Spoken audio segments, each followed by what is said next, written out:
담임 목사님께서 동의할 수 없어도 순종하라라는 제목으로 말씀 증거해 주시겠습니다. 우리 믿음의 고백을 하나님의 이름으로 말씀 앞에 나가도록 하겠습니다. 하나님 나를 사랑하신다.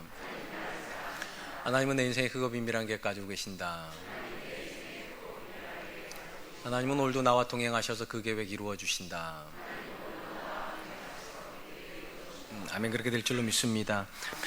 우리가 복음서에서 만나게 되는 예수님의 여러 가지 특징 중에 하나는 예수님은 기존의 가치체계를 그대로 수용하시는 분이 아니라 언제나 새로운 가치체계를 새롭게 정립하고 계시는 분이라는 사실입니다. 단적으로 당시 사람들은 하나님께서 죄인을 미워하시고 의인을 기뻐한다고 믿었는데, 놀랍게도 예수님은 그분이 이 땅에 오신 목적이 의인을 부르러 온 것이 아니라 죄인을 부르러 왔다고 선언함으로 그들의 생각을 완전히 뒤흔들어 놓았습니다. 물론 이런 예수님의 선언은 결코 하나님께서 의인을 기뻐하시는 것이 아니라 죄인을 기뻐한다는 그런 뜻은 아닙니다. 다만 이 말씀에서 강조하려고 하는 것은 이 땅에 어떤 사람도 하나님의 기준으로 의인이 될 수 있는 사람은 없다는 것입니다. 그리고 어떤 사람이 의인이 될 수 있는가? 아이러니하게도 자기가 죄인이라는 사실을 인정하는 사람이라야 의인의 길에 들어설 수 있다라고 말씀하고 계신 것입니다. 또한 예수님은 유대의 사람들이 선민 사상이라는 것을 자연스럽게 받아들여서 유대인과 이방인을 혈통적으로 구분을 하고 오직 유대인만 구원을 받는다, 이 사실에 브레이크를 거시고 모든 복음이 모든 사람에게 가는 복음이라고 그렇게 정의를 하여 주셨습니다. 또한 당시 사람들이 물질적인 가치관 속에서 부유함이 복이고 가난함은 하나님께 저주라고 생각하고 있던 시절에 오히려 거꾸로 부유함이 복이 아니라 가난한 것이 복이라고 말씀하심으로 그들의 가치체계에 다시 한번 혁명적인 선언을 하고 계셨습니다. 심지어 부자가 천국에 들어가는 것이 낙타가 바늘길을 통과하는 것보다 어렵다고 말씀하시는 것은 사실은 인간적으로 이걸 어떻게 받아들여야 될까 싶을 만큼 굉장한 난감한 문제였습니다.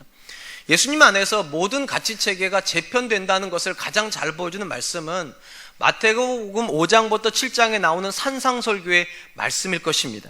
이 산상설교, 긴 설교에서 예수님께서 가장 자주 반복하셨던 문구가 있는데 이런 문구입니다. 너희는 지금까지 이렇게 들었으나 나는 너희에게 이렇게 이른다. 이런 형식을 빌어서 그 당시 모든 사람들이 가지고 있었던 가치를 다 뒤집어 놓으셨습니다. 분노의 문제, 간음의 문제, 맹세의 문제, 원수 갚는 문제, 사랑의 대상에 대해서 당시 사람들이 당연시 여겼던 모든 것을 예수님은 너희는 지금까지 이렇게 들었으나 나는 너희에게 이렇게 명한다 하시면서 새로운 가치체계로 그들을 인도해 가셨습니다. 예수님께서 당시 유대교의 깊은 뿌리를 받고 있던 유대인들에게 지극히 당연하고 일반적이라고 생각됐던 가치체계를 다 뒤집으신 이유는 예수님의 첫 번째 메시지와 깊은 관련이 있습니다. 예수님께서 공생애를 시작하시면서 첫 번째 주셨던 메시지가 무엇이었는가? 회개하라, 천국이 가까웠느니라. 쉽게 말하면 이 땅의 모든 역사가 끝나는 지점이 다가오고 있기 때문에 새로운 시대가 도래할 것이고 새로운 시대에는 새로운 가치체계가 필요하다는 것입니다. 당연히 하나님 나라 운동에 동참하는 이들이라면 기존의 가치체계를 포기하고 예수님 안에서 새로운 가치체계가 삶의 가치체계로 들어와야 된다는 것입니다. 근데 이것이 좀처럼 쉽지가 않습니다. 왜 그런가 하면 예수님께서 말씀하시는 모든 가치체계는 우리가 익숙하게 생각하는 가치체계 반대편에 있기 때문입니다. 아무리 생각을 해봐도요, 예수님 오시고 지금 2020년 정도 되고 있는데 아직도 여전히 우리는 가난함을 복으로 여기지 않지 않습니까? 여전히 우리는 부유함을 복으로 여깁니다. 그리고 우리가 부유해지려고 하고 성공하려고 하는 이유는 절대로 누군가를 더 많이 섬기려고 하는 것이 아니라 죄송하지만 여전히 우리는 더 많이 섬김을 받고 싶어 하기 때문일 겁니다. 그러니까 예수님 당시의 사람들이나 지금이나 우리가 서 있는 문제는 거의 똑같습니다. 예수님을 믿지만 예수님의 말씀에 동의하기가 쉽지가 않다는 것입니다.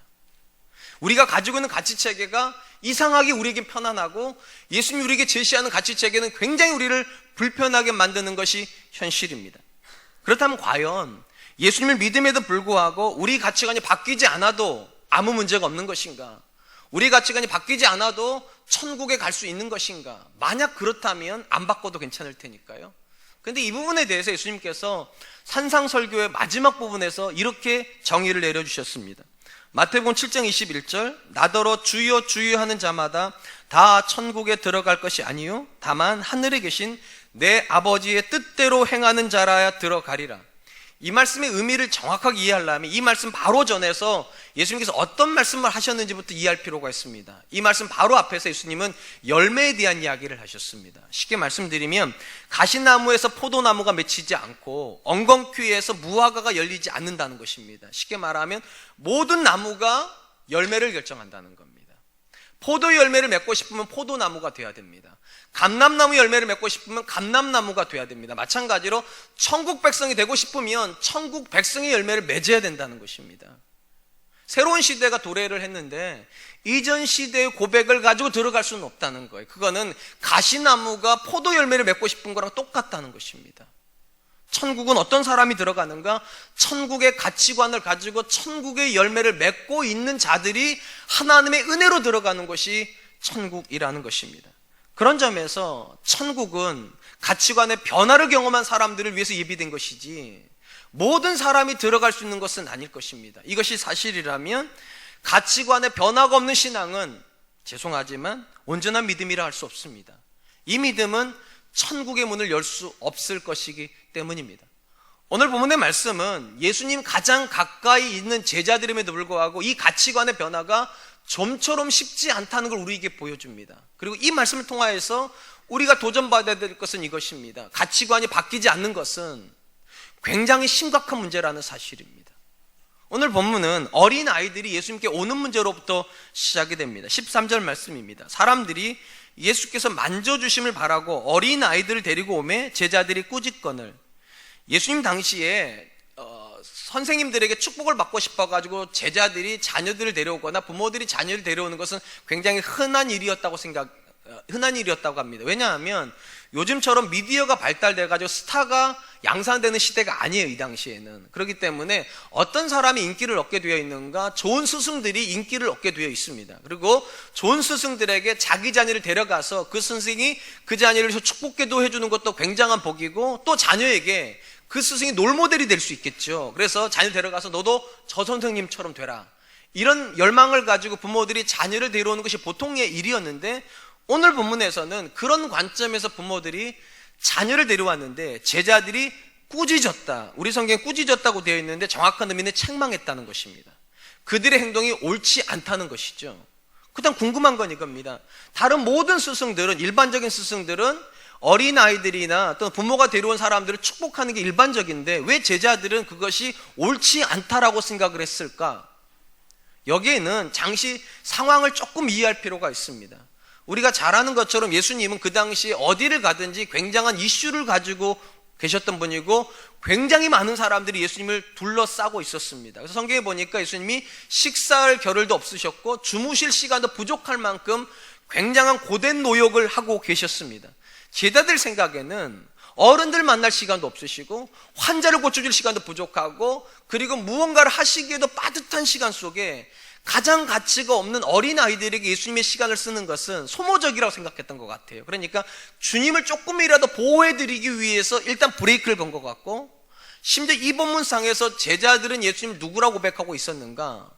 베드로가 이렇게 고백을 했죠. 주는 그리스도이시니이다. 쉽게 말하면 제자들에게 예수님이 이미 스승의 지위를 넘어선 겁니다. 단순히 랍비 정도가 아니라 구약 성경에서 하나님께서 예언하고 계시는 바로 그 메시아다. 가장 높은 지위에 계신 분이에요. 그러면 가장 높은 지위에 계신 분이라면 누구를 만나야 될 것 같습니까? 높은 사람들을 만나야죠. 아무리 그래도 그렇지 가장 낮은 부류로 포함되는, 우리가 잘 아는 대로 예수님 당시에는 어린아이나 여자는 숫자에도 치지 않았단 말이죠. 그러니까 그렇게 높으신 분이 그렇게 낮은 존재를 만날 수 없다고 제자들은 생각을 했기 때문에 부모님들이 아이들을 데려오는 행동 자체가 잘못됐다라고 판단을 했다는 겁니다. 여기까지만 놓고 보면 제자들의 입장이 그래도 이해가 돼요. 그럼에도 불구하고 이 본문상에서 제자들의 행동은 절대로 납득이 될 수 없습니다. 왜냐? 불과 얼마 전에 예수님께서 그들 주변에다가, 제자들 가운데다가 한 어린아이를 세워놓고 이렇게 말씀하셨기 때문입니다. 마가복음 9장 37절, 누구든지 내 이름으로 이런 어린아이 하나를 영접하면 곧 나를 영접함이요, 누구든지 나를 영접하면 나를 영접함이 아니요 나를 보내신 이를 영접함이니라. 분명 예수님 당시의 사회 문화는 어린아이를 굉장히 하대하는 문화였습니다. 인간 취급하지 않았어요. 그런데 예수님 뭐라고 말씀하셨는가? 어린아이를 영접하는 것이 곧 나를 영접하는 거다. 어린아이의 가치하고 예수님의 가치가 똑같다라고 말씀하셨어요. 그러니까 당시 문화로는 이것이 제자들에게 이해가 되지 않아도 적어도 예수님은 뭐라고 말씀하셨는가? 동의할 수 없어도 순종하라는 거죠. 너희 기준에는 이 아이들이 굉장히 낮은 지위를 가지고 있는 것 같아도 하나님 나라에서 이 아이들은 나하고 동등됨을 가질 수 있는 그런 존재이다. 사실 오늘 본문에서 제자들이 가지고 있는 가장 큰 문제 중에 하나는 제자들이 무지하다는 게 아닙니다. 제자들은 지식이 있습니다. 어떤 지식이 있는가? 무엇이 주님의 뜻인가에 대한 지식은 이미 가지고 있습니다. 불과 며칠 전에 예수님께서 말씀하셨거든요. 어린아이를 영접하는 것이 곧 나를 영접하는 것이다. 다만 그들이 이 말씀을 모르는 건 아니는데 한계가 하나가 있습니다. 동의할 수 없다는 겁니다. 알기는 알겠는데 동의가 안 되는 거예요. 동의가 안 되니까 어린아이를 영접하는 순종이 안 되는 겁니다. 이것이 아마 우리가 신앙생활을 하면서 가지는 똑같은 문제일 것 같습니다. 우리 대부분은 하나님 뜻을 모르지 않습니다. 제가 한 번만 여쭤볼게요. 여러분, 정직하게 사업하는 게 하나님 뜻일까요? 비리를 저지르면서 사업하는 게 하나님 뜻일까요? 다 아시죠? 정직해야 된다는 거. 자녀를 키우는데 신앙으로 키워야 될까요? 아니면 공부를 먼저 해가지고 대학을 보낸 다음에 신앙을 집어넣어야 될까요? 모르지 않아요. 우리는 다 알아요. 근데 동의가 안 되는 거예요. 이렇게 말하죠. 이 각박한 세상에서 어떻게 세금 다 내가면서 최저임금 다 보장해주면서 양심 지키면서 사업을 하냐고. 알기는 알겠는데 동의가 안 되는 거고. 아니, 목사님도 아시지 않냐고. 한국 사회에서 학벌 중심의 사회인데 이 주일날에도 대부분의 아이들이 다 학원 다니는데 우리 아이가 교회에 오면 그 시간만큼 손해를 보는데 어떻게 따라갈 수 있냐고. 이해는 하지만 동의할 수 없어서 우리는 다 못 살아요. 본문도 마찬가지죠. 제자들이 주님의 말씀을 모르는 게 아닙니다. 불과 며칠 전에 들은 말씀이지만 그들의 생각이 어떻게 예수님하고 어린아이가 같은 지위를 가져요? 동의할 수 없으니까 차단시키는 거죠. 조금 가까운 이야기를 한번 해보죠. 성경에서 아내들에게 하는 말 중에 요즘 젊은 아내들이 가장 동의하기 어려운 말 중에 하나가 이겁니다. 남편들에게 복종하라. 여러분, 이 말이 참 쉽지가 않은 말이죠. 왜냐하면 과거에는요, 가부장적 사회였기 때문에 교회 바깥에 있는 아내들도 다 남편에게 복종을 했어요. 가부장적 사회에서는. 그렇기 때문에 교회에서 아내에게 복종하라고 말하는 게 어렵지가 않았어요. 근데 이제는 가부장 사회를 넘어서서 모계 사회로 전환되고 있습니다. 요즘은 우리 젊은 여자분들이 결혼을 하면 시가 쪽에다 집을 얻지 않아요. 친정 쪽에다가 집을 얻어요. 사위들도 그래야 되는 줄 알아요. 모계 사회로 전환되고 있습니다. 쉽게 말하면 아버지의 권위를 여자들의 권위가 뛰어넘고 있습니다. 아내들의 권위가 아버지 권위 위에 있어요. 그래서 이제는 남편들도 아내의 눈치를 봐야 되는 그런 시대가 왔는데, 이런 시대에 되고 하나님께 뭐라고 말씀하시는가? 아내들아 남편들에게 복종하라. 될 말입니까 이게? 그래서 우리는 이 말을 다 알지만 동의를 못하는 겁니다. 그래서 여전히 집에 가면 여성 상위 시대, 여성의 말이 남성의 말보다 더 높아야 되는 줄 아시고 남편들이 아내 눈치를 봐야 되는 줄 알고 계세요. 죄송하지만 성경은 여러분들에게 동의를 구하는 책이 아닙니다. 시대가 흘러가면 바뀌어야 된다고 생각하시는 건 여러분의 착각이에요. 그러면 진리가 아닙니다. 성경은 저와 여러분들에게 절대로 동의를 요구하지 않습니다. 사랑하는 성도 여러분, 하나님의 말씀에 우리가 순종해야 되는 이유는 그 말씀이 우리의 생각과 일치하거나 또는 우리의 가치관 또는 세상적 가치관과 부합이 되기 때문에 순종하는 게 아닙니다. 딱 하나 때문입니다. 하나님이 우리를 다스린다고 믿기 때문입니다. 적어도 우리가 하나님의 다스림이 없이도 내가 존재할 수 있다면 내가 동의하는 말에만 순종하면 됩니다. 근데 내가 하나님이 없이는 존재할 수 없다고 믿으신다면 동의하려고 하지 마세요. 하나님은 여러분들에게 권유형으로 성경을 기록하신 게 아닙니다. 명령하셨습니다. 하라고, 해야 된다고.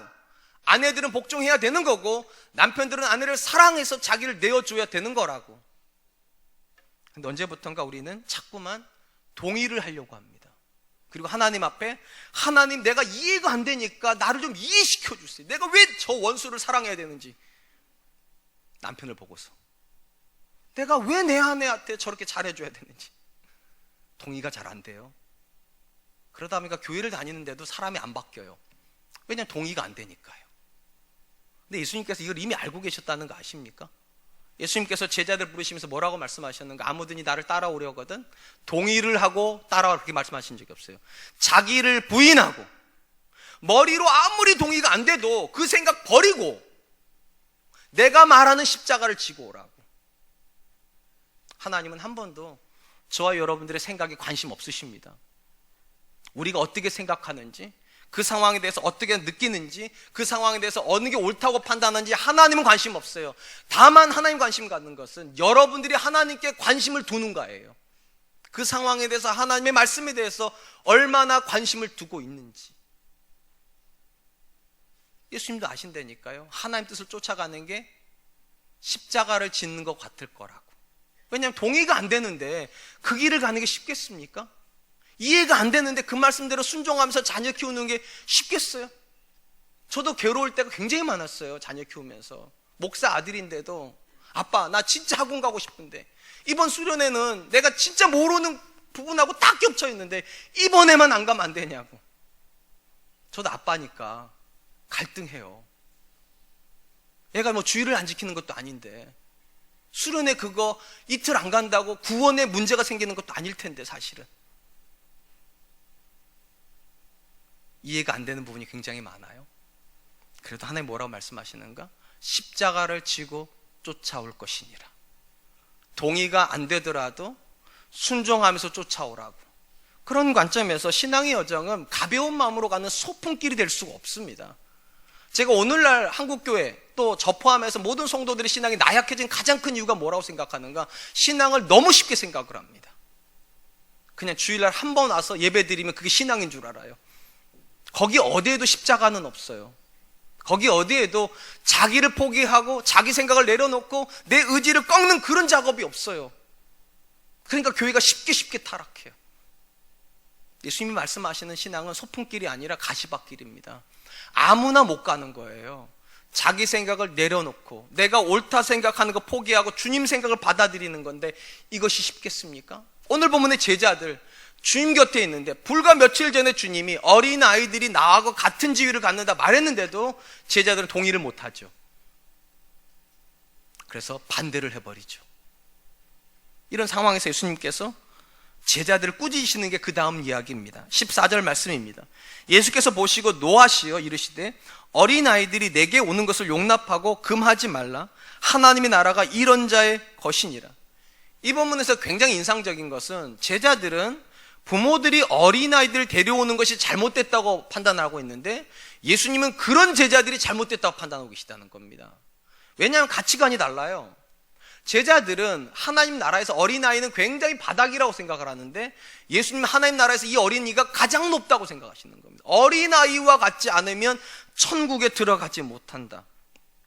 그것 다 궁금한 건 이겁니다. 예수님이 말씀하시는 어린아이와 같다는 것은 어떤 상태를 말하는 겁니까? 나이가 어린 겁니까?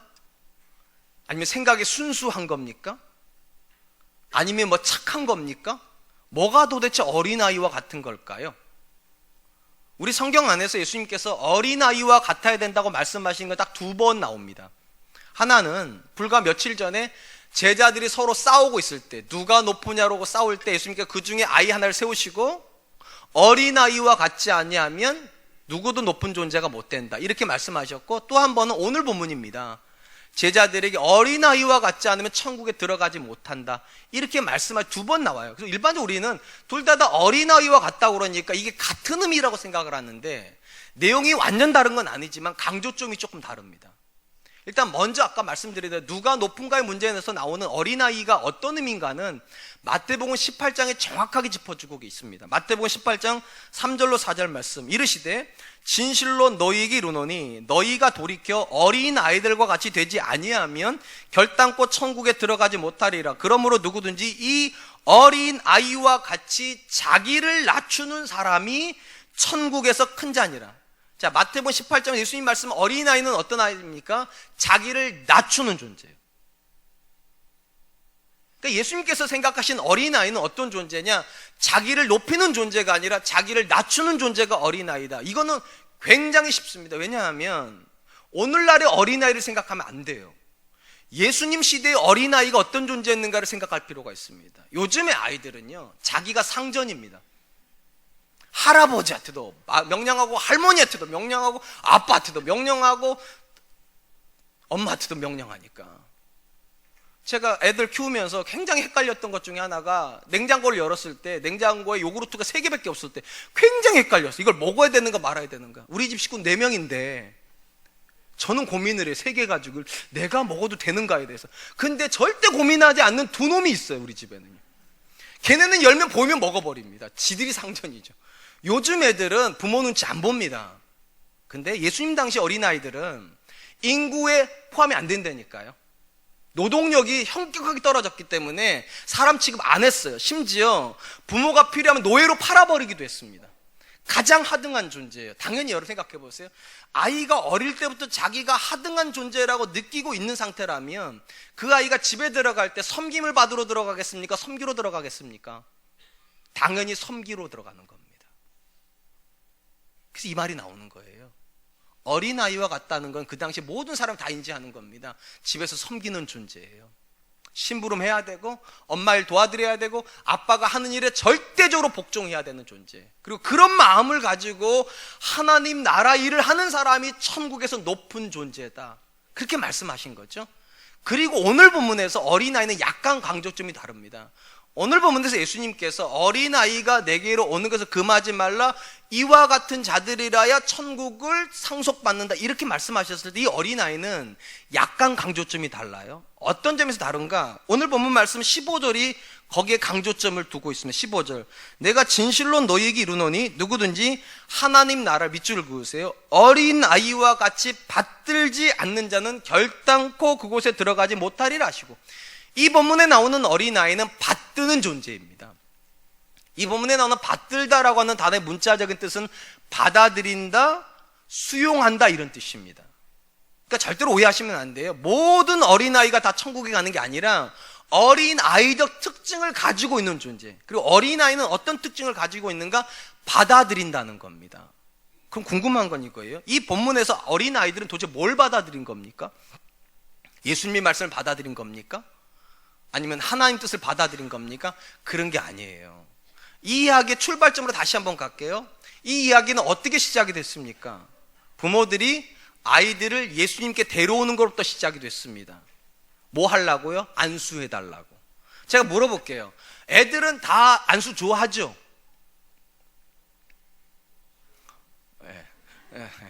싫어하는 데도 있고 좋아하는 데도 대부분 좀 안 좋아하죠. 왜냐면 저 어릴 때, 저도 중학교 때부터 교회를 다니기 시작했는데 예전에는 부흥성회가 굉장히 많았죠. 기억하시죠?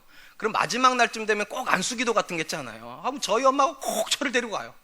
머리 디미는 계속 안수 좀 해달라. 저는 싫은데 우리 엄마가 그걸 너무 좋아하니까 어쩔 수 없이 끌려다녔어요. 저도 그랬는데 이 본문의 아이들이 안수를 좋아할 리가 없어요. 애들은 동서고금을 막론하고 뭘 좋아하는 거? 뛰노는 걸 좋아하죠. 근데 뛰노는 걸 좋아하는 아이들이 왜 그 자리에 와서 안수 받으려고 합니까? 뭔가를 받들었기 때문이죠. 부모의 뜻을 받들었기 때문입니다. 자기들에게 있어서 하나님의 말씀에 순종하고 예수님에게 안수 받는 건 아무런 가치가 없는데, 자기들에게 있어서 오히려 더 가치 있는 건 노는 건데, 엄마가 아빠가 그걸 기뻐한다니까 받들어서 그 자리에 순종하러 온 거죠. 천국은 그런 자들의 것이라는 겁니다. 내가 좋아하는 건 이건데 하나님이 이걸 기뻐하신다니까 내가 좋아하는 걸 내버두고 하나님 뜻을 받드는 존재들이에요. 내가 원하는 게 아니라 하나님이 원하는 것이 자기 마음의 중심에 들어와 있는 존재들, 내 뜻이 아니라 하나님의 뜻을 붙잡고 있는 존재들, 그런 자들이 천국을 소유한다. 한 번만 생각해 보세요. 이 본문에서 예수님께서 노하셨다고 되어 있는데요, 이 노하셨다는 단어의 문자적인 뜻은 붕괴했다는 뜻입니다. 그냥 화내는 정도가 아니라 굉장히 심하게 화를 내셨다는 예수님께서. 왜 그렇게 심하게 화를 내셨을까? 간단해요. 예수님의 제자들의 행동하고요 어린아이들의 행동을 비교해보면 금방 답이 나옵니다. 이 본문상에서 어린아이들은 부모하고 부모와 자녀의 관계로 맺어진 존재입니다. 예수님하고 제자들 이 본문상에서는요, 스승과 제자 그 이상입니다. 왜냐하면 베드로가 주는 그리스도라고 말하는 순간 예수님은 주인이시고요, 제자들은 종이 된 겁니다. 그러면 부모와 자녀의 관계와 주인과 종의 관계 중에 어느 게 더 구속력이 강할까요? 사실 이쪽입니다. 주인은 이 종을 사랑하지 않아도 돼요. 심지어 죽여도 되고 버려도 돼요. 적어도 부모는 자녀를 사랑하긴 하잖아요. 근데 예수님께서 이러는 거예요. 부모가 하는 말 때문에 자녀가 자기가 하고 싶은 걸 다 내려놓고 그 자리에 왔다는 거예요. 근데 너희는 스승을 넘어선 메시아인 내가 불과 며칠 전에 어린 아이를 영접하는 것이 나를 영접하는 똑같다고 말을 했는데 그걸 잊어버렸다는 겁니다. 그게 가능하냐는 거예요. 그게 가능하냐는 거예요. 불가능하다는 겁니다. 예수님 관점에. 그래서 분개하시는 거죠. 어린 아이들만도 못하다고. 부모를 향하여서 부모에게 순종하는 그 어린 아이만도 못하다고.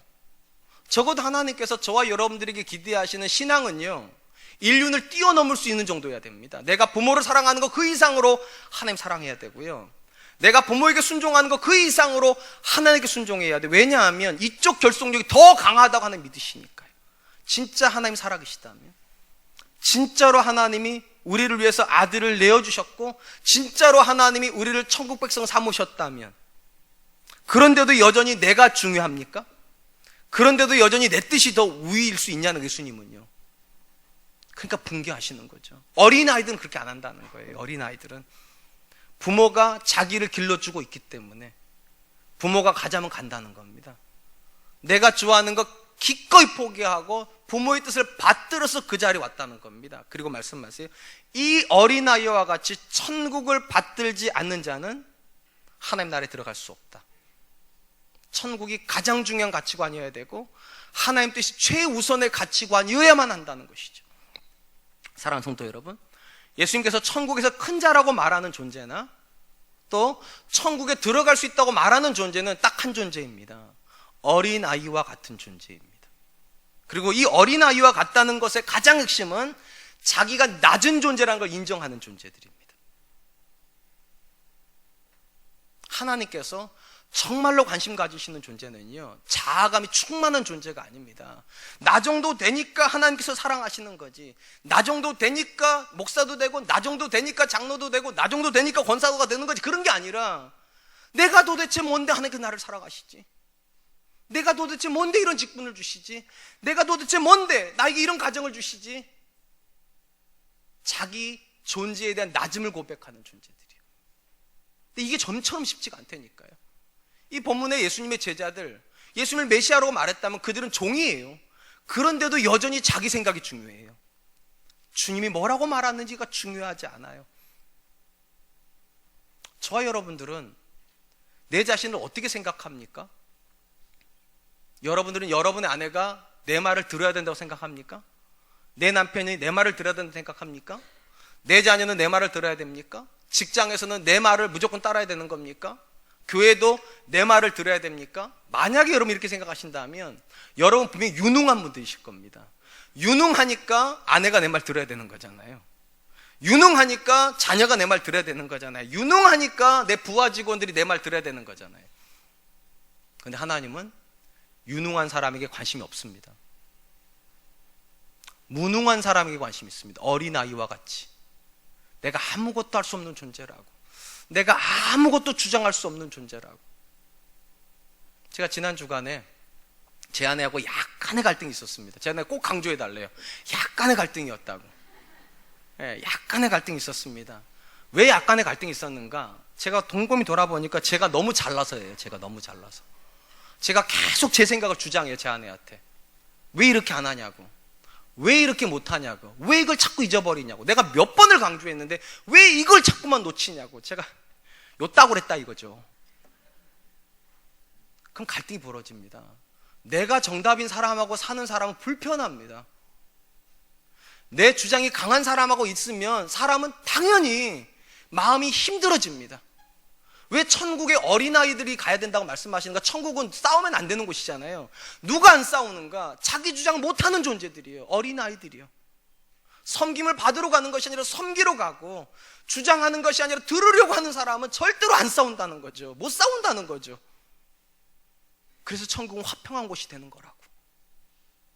사랑하는 성도 여러분, 우리 가정에도 어린아이와 같은 아빠가 있다면 어떤 일이 벌어질까요? 우리 가정에도 어린아이와 같은 엄마가 있다면 어떤 일이 벌어질까요?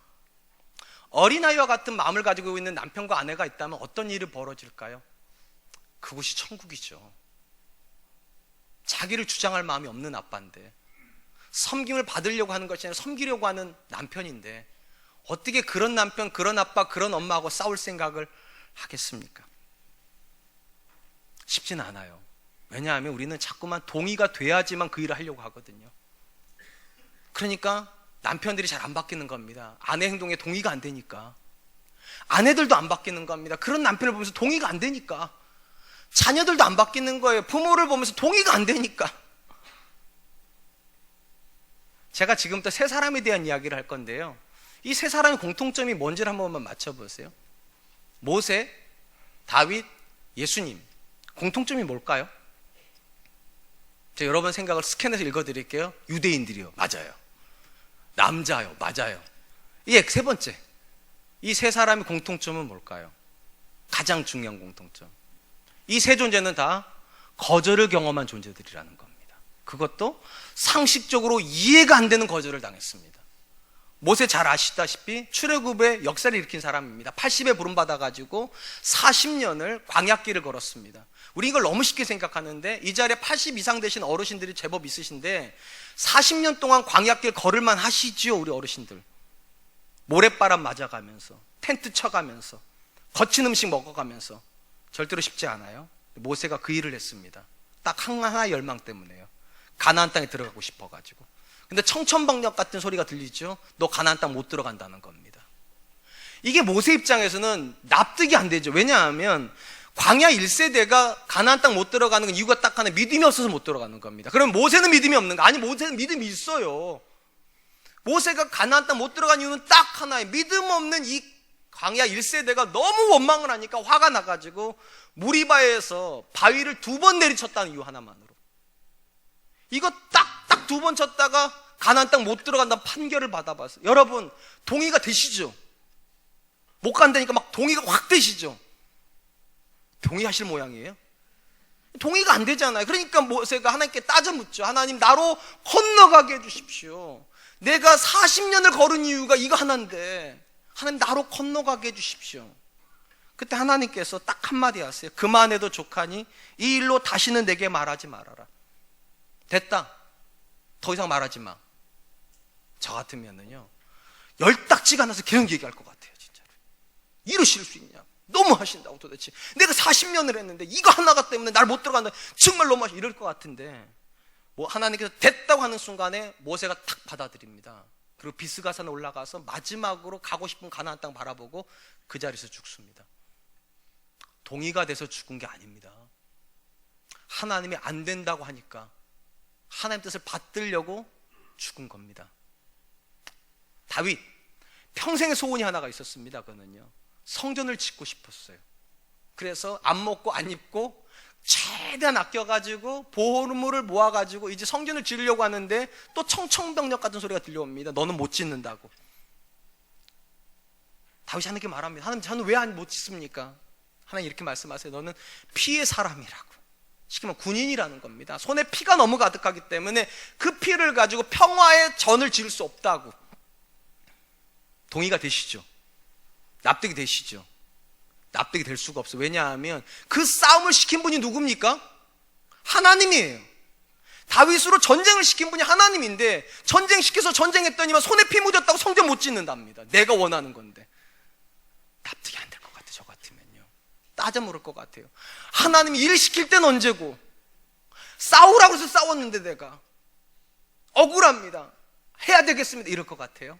놀랍게도 안 된다고 그러니까 두 말 안 합니다. 그리고 자기 아들한테 네가 지어라. 동의가 돼서 순종한 게 아닙니다. 하나님이 안 된다고 하니까 안 되는 거예요. 그냥요. 예수님, 우리가 잘 아는 것처럼 하나님의 본체, 삼위 하나님이시지 않습니까? 하나님과 동등됨을 취할 거로 여기지 않으시고 스스로 자기를 낮춰서 사람의 몸으로 이 땅에 오셨습니다. 죽기를 각오하고 오셨습니다. 그 정도 되면 다 된 거잖아요. 근데 그 아들에게 하나님께서 마지막으로 지으신 짐이 뭡니까? 십자가예요. 여러분, 십자가가 뭡니까? 그 당시 기준으로 말하면 가장 흉악한 범죄자에게 지우는 징벌입니다. 이 동의가 되세요, 여러분? 하나님이셨던 분인데, 하나님의 아들이신데 사람이 된 것도 모자라가지고 죽어야 한답니다. 근데 죽는 것도 모자라가지고 가장 비극적으로 죽어야 된다고. 동의가 되세요? 동의가 안 되죠. 예수님도 3번이나 따져 묻잖아요. 아버지요, 할 수만 있거든 이 잔을 내게서 비켜가게 해주십시오. 도무지 이해가 안 된다는 거예요. 왜 나한테 이러시는지. 제가 가끔 제 아내한테 그러거든요. 도대체 왜 나한테 이러는지 모르겠다고. 제가. 우리 아이들도 저한테 그래요. 아빠, 나한테 왜 그러세요? 도대체 이럴 때가 있어요. 근데 이 정도로 억울하지는 않아요. 이 정도로는. 뭐 십자가를 제가 지러 가는 건 아니거든요. 놀랍게도 예수님도 이게 이해가 안 되신 것 같아요. 그래서 3번이나 기도하세요. 아버지요, 할 수만 있거든 이 잔을 내게서 좀 지나가게 해주십시오. 근데 아버지의 뜻을 알고 나서는 바로 기도를 바꾸시죠. 그러나 나의 원대로 하지 마시고 아버지의 원대로 되기를 원하나이다. 이게 받든다는 겁니다. 동의가 됐기 때문에, 이해가 됐기 때문에 이제는 다 됐으니까 제가 그 말을 따라가겠습니다가 아니에요. 이해도 하나도 안 됐는데, 동의도 하나도 안 됐는데 그것을 하나님이 원하신다니까 내 걸 내려놓겠습니다. 그게 받드는 거예요. 여러분, 성경에서 우리가 믿음의 사람들에게서 발견하는 공통점은 딱 하나입니다. 그들은 하나님을 판단하지 않습니다. 그들의 경험, 그들의 생각, 그들의 가치를 가지고 하나님 이러시면 안 되잖아요, 이렇게 해주셔야 되는 거 아니에요, 그렇게 따지지 않습니다. 그들은 그냥 순종할 뿐입니다. 주님께서 그걸 기뻐하신다니까, 주님께서 그걸 원하신다니까 아브라함은 자기의 아들을 내어드리는 순종을 하죠. 이해가 안 되는데. 기드온은 300명 데리고 13만 5천 명을 싸우라는데 상식적으로 말이 안 되는데 하나님이 하라니까 동의가 안 되는데도 그는 합니다. 그것을 성경은 믿음이라고 부르죠. 어린아이, 어떤 존재입니까? 자기 주장할 줄 모르는 존재입니다. 부모가 다 결정해버리니까요. 놀랍게도 그런 어린아이여야 천국에 들어간다. 그런 거라면 천국 백성의 가장 큰 특징은 무엇입니까? 딱 하나밖에 없습니다. 순종하는 것밖에 없습니다. 주님 말씀하시면 내가 나아가고 주님 뜻이 아니면 내가 포기하리이다. 2018년에 우리가 이기는 한 해가 아니라 하나님이 우리를 좀 이기는 한 해가 되면 어떨까요? 우리 가치관을 고집하는 것이 아니라 동의가 안 돼도 내 가치관을 꺾어버리고 하나님 가치관을 나의 것으로 받아들여서 자녀를 키우고 사업을 하고 신앙생활을 하면 얼마나 좋을까요? 그럴 수 있었으면 좋겠습니다. 이제 말씀을 맺으려고 합니다. 우리가 신앙생활을 하면서 가장 많이 듣게 되는 단어 중에 하나가 믿음이라고 하는 단어일 겁니다. 여러분, 궁금한 건 믿음이 성장하고 있는 걸 어떻게 알죠? 믿음이 성장하면 기도 시간이 늘어납니까? 믿음이 성장하면 헌금 액수가 늘어납니까? 믿음이 성장하면 성경책 읽는 페이지 수가 더 늘어납니까? 그럴 수도 있어요. 근데 성경적 관점에서 보면 믿음을 가늠할 수 있는 가장 중요한 잣대는 딱 하나입니다. 어디까지 순종할 수 있는가입니다. 그게 믿음이에요. 어디까지 순종할 수 있는가? 아브라함, 하나밖에 없는 아들을 내어주는 데까지 순종하자. 하나님 이렇게 말씀하세요. 내가 이제야 네가 나를 경외하는 줄 알겠다. 이게 진짜 믿음이라는 겁니다. 네가 이것까지 순종하는 걸 보니까 네 믿음이 진짜라고. 근데 성경에서 말하는 모든 순종은 핵심은 하나입니다. 이해가 돼서 순종하는 건 없습니다. 동의가 안 되지만 하나님이 명령하셨기 때문에 순종하죠. 이걸 가장 잘 보여주는 표현이 그리 아니하실지라도의 표현입니다. 심지어 내가 하나님께 순종할 때에도 우린 다 조건이 있잖아요. 하나님, 내가 이번에 이렇게 하면 내 자녀 대학교 보내주셔야 됩니다. 내가 이번에 이렇게 하면 우리 사업 잘 돼야 됩니다. 그런데 성경에서 만나는 믿음의 사람들은 조건 자체가 없어요. 그냥 순종하는 거예요. 그리고 그걸 믿음이라고 부르고요. 제가 성경에서 가장 이해가 안 되는 표현 중에 하나가 이스라엘이라는 표현입니다. 하나님께서 야곱 이름 바꿔주시면 그러잖아요. 네가 하나님과 겨루어 이겼다 함이니라. 근데 여러분, 그 싸움에서는요, 하나님이 야곱을 이겼어요. 사실은요. 누구 한도뼈가 부러졌는가? 야곱의 한도뼈가 부러졌어요. 그러면 하나님이 이긴 거잖아요. 하나님이 이겼는데 왜 야곱이 이긴 겁니까? 믿음의 싸움은 거꾸로예요. 그러니까 하나님이 이기면 내가 이긴 거고요, 하나님이 지면 내가 진 거예요. 하나님 뜻이 이루어지면 여러분이 이긴 거예요. 여러분 뜻이 이루어지면 하나님이 진 거예요. 그리고 여러분이 진 거예요. 그리고 어떤 길을 가시겠습니까? 상식적이고 동의가 돼서 내가 이기는 쪽으로 가시겠습니까? 상식적이지 않고 동의도 못하지만 하나님이 이기시는 쪽으로 가시겠습니까? 놀라운 것은 하나님이 이기는 쪽으로 가야 내가 이깁니다. 그래서 2018년에는 우리의 가치관이 새로워졌으면 좋겠어요. 하나님이 이기셔야 된다고. 내 인생에서 하나님이 이기셔야 되고, 내 자녀 인생에서 하나님이 이기셔야 되고, 내 사업에서 하나님이 이기셔야 된다고. 그래야 내가 이길 수 있다고. 이것이 저와 여러분 고백이 되실 수 있기를 주님의 이름으로 축원드리겠습니다. 이 시간 우리에게 찬양할 텐데요, 주님 말씀하시면 찬양하려고 합니다. 믿음의 가장 절정은 순종입니다. 어디까지 순종하는가? 동의할 수 없어도, 이해할 수 없어도, 내 경험과 일치하지 않아도 하나님 말씀이라면 내가 순종해야지. 이 찬양 드리면서 하나님이 이기시는 선택하게 해주십시오.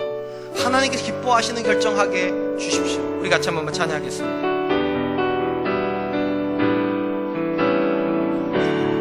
주님 말씀하시면, 주님 말씀하시면 내가 나아가리라. 주님 뜻이 아니면 내가 멈춰서리다.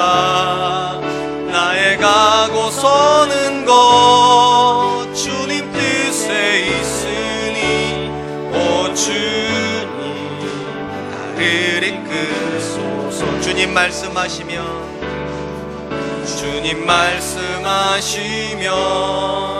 내가 나아가리다. 주님 뜻이 아니면 내가 멈춰서리다.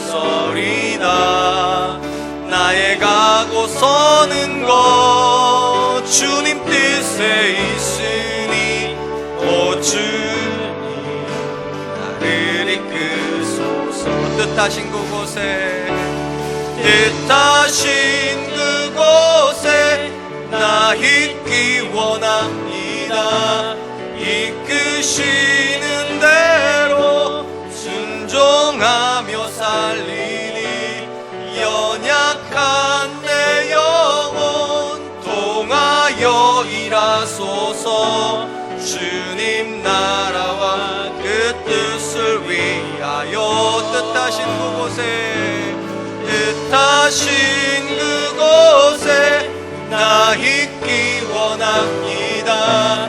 이끄시는 대로 순종하며 살리니 연약한 내 영혼 통하여 일하소서. 주님 나라와 그 뜻을 위하여 오 주님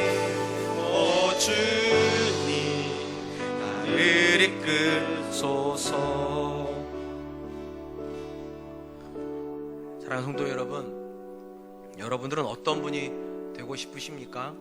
유능해서 모든 사람을 내가 주장하고 모든 사람이 내 뜻에 복종하는 그런 삶을 살기를 원하십니까? 아니면 하나님께 기뻐하시는 일이라면 기꺼이 나를 낮출 수도 있고 그들의 의견을 받아줄 수도 있고 심지어 그들을 섬기는 것이 전혀 부끄럽지 않은 어린아이와 같은 그런 인생을 살고 싶으십니까? 예수님께서 천국에 들어갈 수 있다고 말씀하시고 또 천국에서 높다고 말하는 존재는 딱 한 부류의 사람밖에 없습니다. 자기를 주장할 마음이 없는 사람이요, 가치관을 얼마든지 꺾어서 하나님의 뜻이 이루어지기를 기뻐하는 사람이요. 2018년에 이렇게 기도했으면 좋겠어요. 하나님, 내가 하나님을 이기는 한 해가 아니라 하나님이 저를 이기는 한 해가 되게 해주십시오. 가치관이 바뀌고 생각이 바뀌고 삶의 태도가 바뀌어서 내 삶에서 아버지의 뜻이 이루어질 수 있도록 주님 도와주십시오. 말씀하시면 움직이고 하지 말라고 하시면 안 하는 그런 사람 되게 해주십시오. 우리 같이 한 번만 기도하도록 하겠습니다. 기도하겠습니다. 하나님 만드신 하나님 감사합니다.